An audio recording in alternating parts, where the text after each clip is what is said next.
Hello there, this is Daniel West for Picket Studios.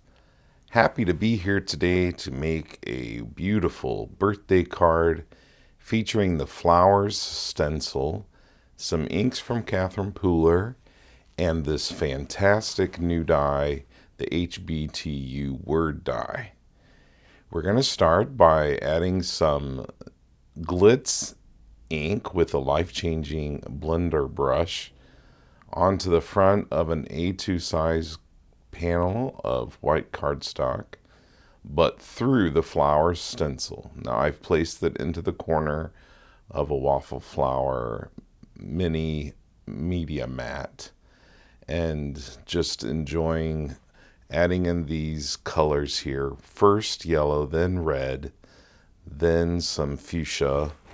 And you can see that I'm starting each line a little bit above the last line and then adding a bit of the gradient or a lighter version of the ink a little bit lower to blend it in to the previous color. That way I make my card about the same intensity all the way across, and the blend is perfect. So we get a new color after we combine the two other colors. So we have now yellow, orange, red, pink or fuchsia, purple, blue, blue violet, or blue violet, then blue green, and now grass skirt makes the final touch green.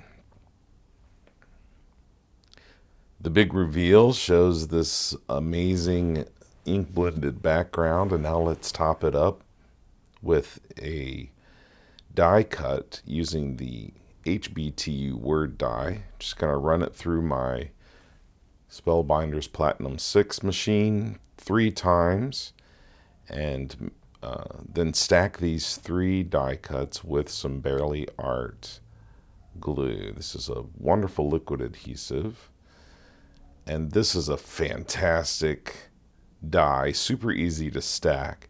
I wanted to stack them to give some heft to my card, but also to make it a little sturdier. So once I've added the 3 layers together, I'm going to then back all of these with some adhesive by running this through my Creative Station Light to get a really nice dry sticky adhesive to the back, because I want to add some vellum to the back of this die cut.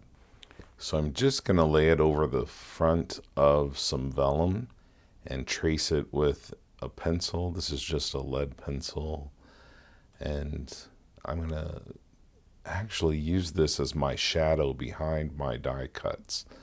Now what this does is kind of soften the look or the strength of the brilliant ink blending that we have done on our card front.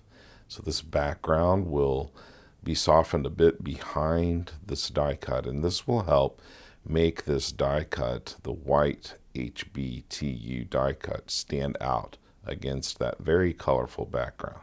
So I'm just going to take out my lefty snips here and fussy cut this, and you'll see just a small clip of this.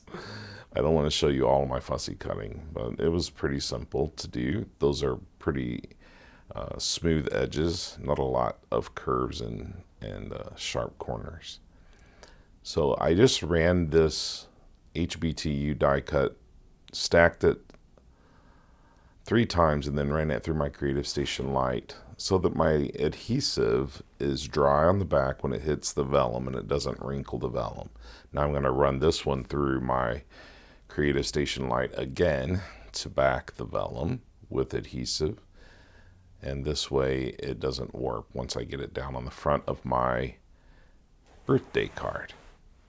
So I just like to press that adhesive into my vellum with a bone folder. It really helps to get a nice adhesion there. So once I have the backing peeled off, I have an HB2U sticker, and I'm going to put that right on the front of my ink blended background. And now this vellum is stuck to the front and won't warp or peel up. It's just a perfect way to adhere vellum to the front of a card. I'm going to use a stamp out of the Lots of Cheer stamp set and prep my black cardstock with some anti-static powder tool, and then stamp my sentiment right on the front with an acrylic block. Pour over some white embossing powder, and you don't even have to emboss the whole sentiment. In fact, I just wanted a few words out of that sentiment that say enjoy every moment. Then melt this with a heat tool, of course, then trim it down into a small strip, and with some liquid adhesive just glue it onto the front.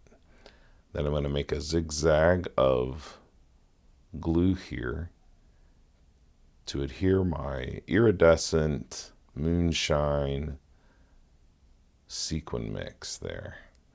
This is one of my favorite Picket Fence Studios sequin mixes. And I'm all finished. Just needed to put this right on the front of a card base, and I am fini. Voila. What a beautiful card, if I do say so myself. And really, anyone could do this card. You can do it. I'd love to see you try it. Tag us in your posts on Instagram or Facebook. Let us see what you do with these products. Thank you for joining me, and you have a wonderful day.